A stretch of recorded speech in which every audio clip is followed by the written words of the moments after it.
नमस्कार साथियों, मैं संयम जैन नई ताज़ा न्यूज़ में आपका स्वागत करता हूं। इस वक्त हम मौजूद हैं शिव कॉलोनी में। शिव कॉलोनी में वार्ड नंबर 10 के अंदर ये कॉलोनी पड़ती है। यहां पर अभी हम जो यहां की आज़ाद प्रत्याशी हैं सुजीता पुनिया, उनके साथ खड़े हैं, उनसे बातचीत करेंगे, जानेंगे कि उनके वार्ड की क्या क्या समस्याएं हैं। जो पहले वार्ड बंदी जब हुई, वार्ड बंदी के बाद जो है कुछ एरिया बदल गया है, तो वार्ड बंदी से पहले जो है कैसा था और अभी क्या वार्ड बंदी यहाँ की क्या समस्याएँ हैं और उनका क्या जो है आगे ले जाने का, इस वार्ड को आगे ले जाने का क्या जो विज़न है वो सब जानते हैं। हम उनसे बात करते हैं। सुजीता जी, आपका स्वागत है नई ताज़ा न्यूज़ में।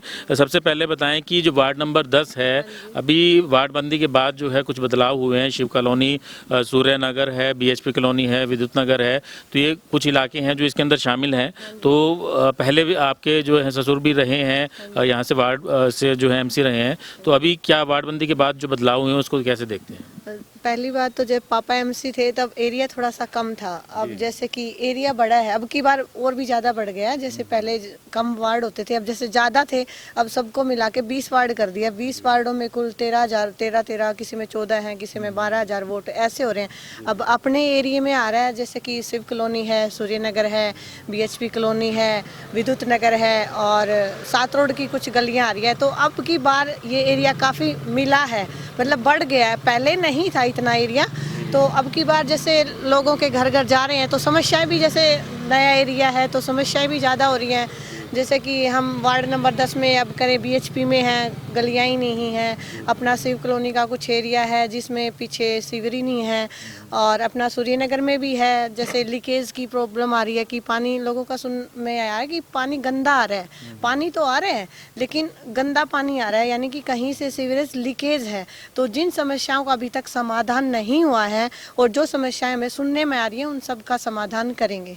तो अगर हम बात करते हैं, आपने समस्याएं जो बताई इसकी बात करें, अभी दूसरी पार्टी भी लड़ रही है, बीजेपी भी चुनाव लड़ रही है, कांग्रेस पार्टी भी सिंबल पे चुनाव लड़ रही है। तो ऐसे में जो सुजीता पुनिया की अगर हम बात करें तो क्या खास बात है कि लोग जो हैं उन्हें वोट करें, कि किस वजह से जो लगता है कि आपको कि वोट करेंगे और क्यों लगता है कि आपको कि आपकी जीत होगी? सर, पहली बात तो ये है कि जैसे आपने बोला कांग्रेस भी है, बीजेपी है, लड़ तो बहुत सारे रहे हैं, लेकिन एक चेहरा होता है जिसको लोग जानते हैं, तो वो अपने पास है। जैसे कि पापा ने पहले एमसी रह चुके 10 साल, भाई साहब ने विद्युत नगर में काफ़ी टाइम पढ़ाया है। तो ऊपर से जैसे कि अपनी कॉलोनी में एमसी तो फिलहाल कोई और थे, लेकिन जो एमसी होने के नहीं होने के बावजूद भी जो भी समस्याएं होती थी, लोग मतलब कि किसी का कुछ मैटर हो गया, लड़ाई झगड़ा, उन सब के मतलब के पापा के पास ही आए आज तक लोग। मतलब एमसी के पास ना जाके लोग अभी तक पापा को ही एमसी मान रहे हैं। तो मतलब हम भी जैसे बाहर जा रहे हैं, देख रहे हैं, तो मतलब जहाँ जा रहे हैं वहीं पता चल रहा है कि भाई इनको तो हम जानते हैं, भाई बहुत अच्छे इंसान है। जैसे मैं एक आपको एग्जांपल दूं कि जैसे कि ये वाला एरिया है अपने पीछे, ये अपने है, यहाँ पे बंद हो रहा था, हम मतलब कि वो रास्ता बंद हो रहा था विद्युत नगर के सामने से कि रेल के आप इस साइड नहीं जा सकते, अब वो कच्चा एरिया है, हम जा सकते हैं। तो जब पापा एमसी थे, हवा सिंह अंकल जी एमसी थे, उस टाइम पापा और ने कुछ 3 लोगों ने, हवा सिंह अंकल ने, पापा ने मतलब कि केस लड़ा था, तो वो केस पापा और ने जीता था। तो उसके डॉक्यूमेंट पापा के पास थे, ना कि एमसी को तो वो सुन ही नहीं रहे थे, क्योंकि उनको कुछ बारे में जानकारी थी नहीं, क्योंकि वो केस पापा और ने किया, पापा और ने वो केस जीता, तो वो डॉक्यूमेंट पापा के पास थे।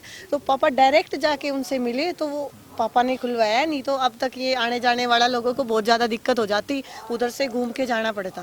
तो पर्सनल अगर आपकी बात करें, पर्सनल क्वालिफिकेशन और पर्सनल लोगों से मिलना जुलना, क्योंकि अभी महिला वार्ड हुआ है, तो महिला वार्ड होने की वजह से महिलाएं ही सिर्फ यहाँ से चुनाव लड़ सकती हैं। तो ऐसे में आपकी अगर खुद की पहचान की भी बात करें तो कैसा लोगों से मिलना जुलना कैसे? जैसे जी अपना तो मतलब इनका तो है ही, अपना तो जी फर्स्ट टाइम है। जैसे लोगों से मिल रहे हैं, महिलाओं से मिल रहे हैं, तो मतलब कि लेडीज़ की दिक्कत बहुत ज़्यादा हो रखी है। जैसे कि लेडीज़ की समस्या ये है कि राशन की जी लंबी लंबी लाइनें लगती हैं।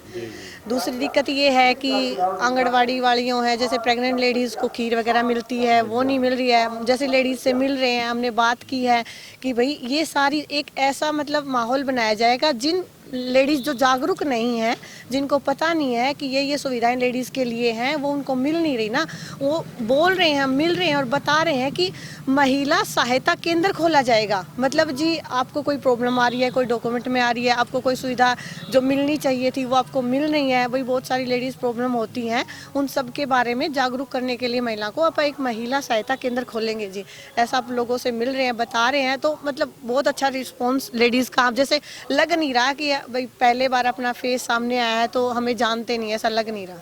वार्ड नंबर 10 की अगर हम बात करें तो ये जो इसका जो एरिया है रेलवे लाइन से लगता हुआ काफ़ी एरिया है और काफ़ी जो मतलब अगर हम शहर की बात करें शहर के सबसे पिछड़े हुए इलाकों में हम इसको बोल सकते हैं क्योंकि अगर हम आज बात करें आज शहर में 1.5 लाख 2 लाख रुपए गज तक के रेट है फिर भी यहाँ पर जो है 10-12 हज़ार 15 हज़ार रुपये गज के अंदर जो है मकान मिल जाते हैं। तो इसमें इस हिसाब से अगर देखा जाए तो काफ़ी पिछड़ा हुआ है। तो ऐसे में इस काफ़ी सालों से बना हुआ है ये इलाका लेकिन विकास उतना नहीं हो पाया। तो ऐसे में आपका क्या विज़न है कि विकास कैसे करवाया जाए, इस क्षेत्र को आगे कैसे लेकर आया जाएगा? सबसे पहला कार्य तो अपने अभी मतलब बनने से पहले ही स्टार्ट कर दिया है कि जैसे इसके लिए पुल के लिए यहाँ पे पुल के लिए एक रिक्वेस्ट डाली हुई है, उसका वो 2-3 बार रेलवे से अधिकारी आके भी देख चुके हैं, जा भी गए और ये पुल जरूर बनेगा, वंडर पास बनेगा यहाँ पे, वो बात भी हो चुकी है, आगे चल रही है।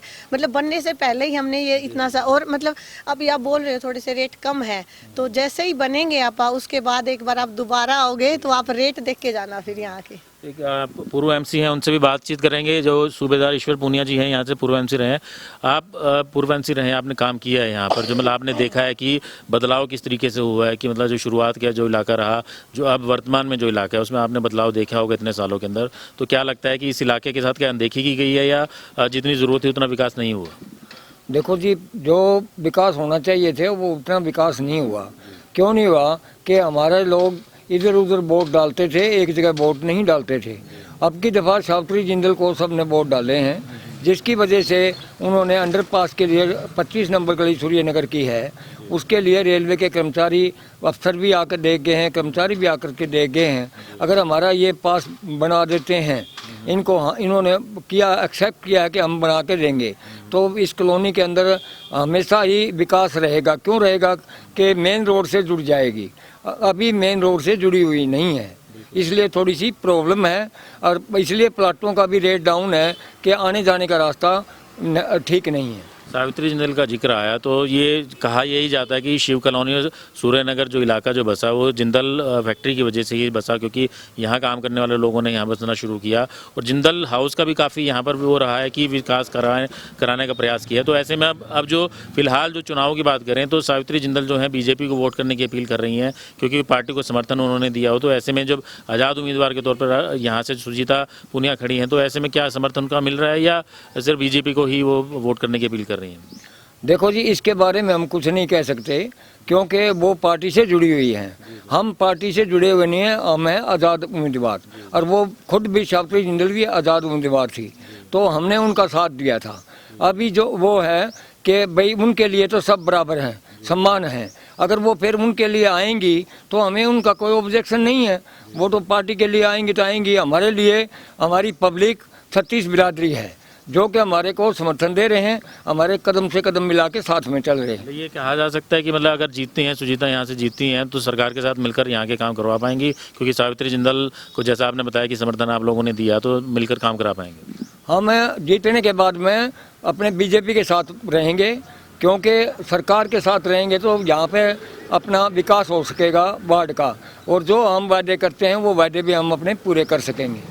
तो साथियों आपने सुना कि सुजीता पूनिया और उनके तरफ से जो पूर्व एमसी है ईश्वर जी पूनिया जी ने उन्होंने भी यही कहा है कि यहाँ पर जो है अगर वो जीतते हैं तो बीजेपी का समर्थन वो करने को तैयार हैं क्योंकि विकास कार्य उन्हें इस क्षेत्र में चाहिए। काफ़ी सालों से जो ये एरिया है पिछड़ा हुआ रहा है, काफ़ी अनदेखी इस एरिया की गई है। तो इस वजह से अब अगर वो चुनाव जीतते हैं, पार्षद यहाँ से बनते हैं तो विकास कार्य कराने में कोई कमी नहीं छोड़ी जाएगी। खासतौर से महिलाओं के लिए जो सुविधाएँ यहाँ पर तैयार की जाएंगी, महिलाओं के लिए जो है समुदाय केंद्र भी खोले जाएंगे, सुविधा केंद्र भी खोले जाएंगे और साथ ही जो है अंडरपास बनाने का प्रयास उन्होंने कहा है कि वो पहले से ही शुरू कर चुके हैं चुनाव से पहले ही और यहाँ पर जो है अगर जीतती हैं तो चुनाव में कोई कमी नहीं रहने दी जाएगी। मैं संयम जैन, कैमरामैन अशोक के साथ, नई ताज़ा न्यूज़, हिसार।